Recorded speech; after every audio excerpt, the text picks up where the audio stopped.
I am a big fan of Gemma's Bigger, Bolder Baking. And she did this cool series about making one cookie dough into lots of different cookies. Okay, so here's what we're gonna do. We have 2 sticks of melted butter. We're gonna go ahead and put those in.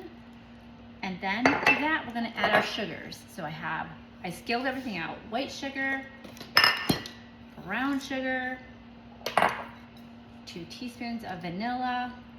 We're just gonna eyeball that vanilla paste.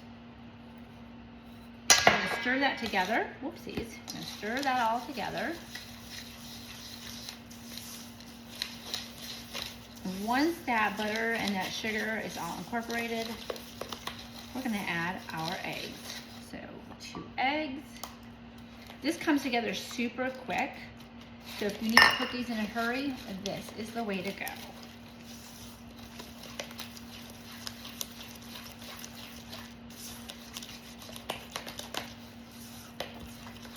All right, once that's all blended, we're gonna add 1 teaspoon of baking soda and our flour.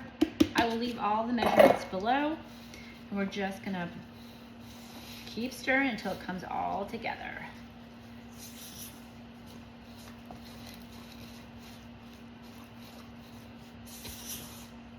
And I like this because you don't even need a mixer or anything. You just, oops, shooting flour all over myself. You just need some arm work. You could use a mixer, but I just don't ever see the reason for it. I like to mix by hand. Almost there, we're just picking up the last of that flour. Come up from the bottom and just keep mixing until you see no more dry bits of flour. One more time, up from the bottom. All right, now this is the fun part. We're gonna divide this dough right over here. And we're gonna make different cookies with this. So this one is gonna be M&M cookies. Now it doesn't necessarily make a lot of cookies, but it does make great cookies. So we've got some colored M&Ms in here. Just gonna stir those in.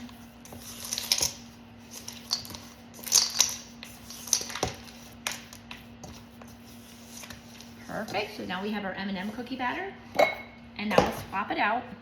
And we've got a little bit more of this batter in here, to which I'm gonna add a couple of teaspoons of oatmeal and some raisins.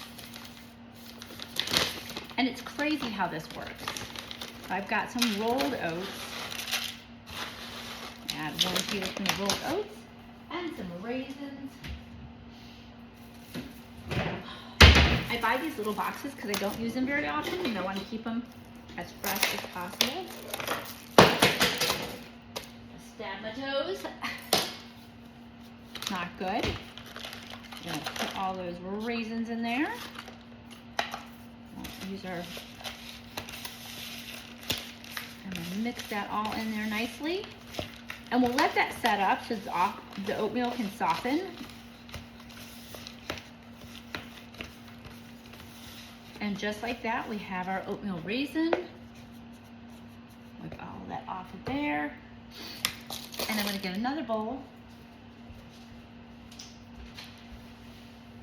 You know, the bigger the bowl, the less the mess. I tend to, you know, kind of use the biggest bowl possible so I don't have to do all the crazy cleanup. Okay, for this one, we're gonna do some regular chocolate chips. Let's find them. We're gonna use the Ghirardelli chocolate chips today. This one right here. So, now I like a lot of chocolate chips in my cookies, so that is what we're gonna do. Use like half of a bag, so it's proportionally a lot bigger. And I'm gonna switch to a glove. It's getting very thick and hard to manipulate. And then we're gonna do our cookie balls. And you put them on your sheet and then they all bake at the same temperature at the same time. And then you have a variety of cookies. How fabulous is that? Now, they actually do better if you park them in the refrigerator for a couple hours. or you can freeze them in balls and bake them off whenever you need them. So I encourage you to do that. All right, and just like that, we have 3 different cookie doughs in less than 5 minutes. Go try this. You're gonna love it.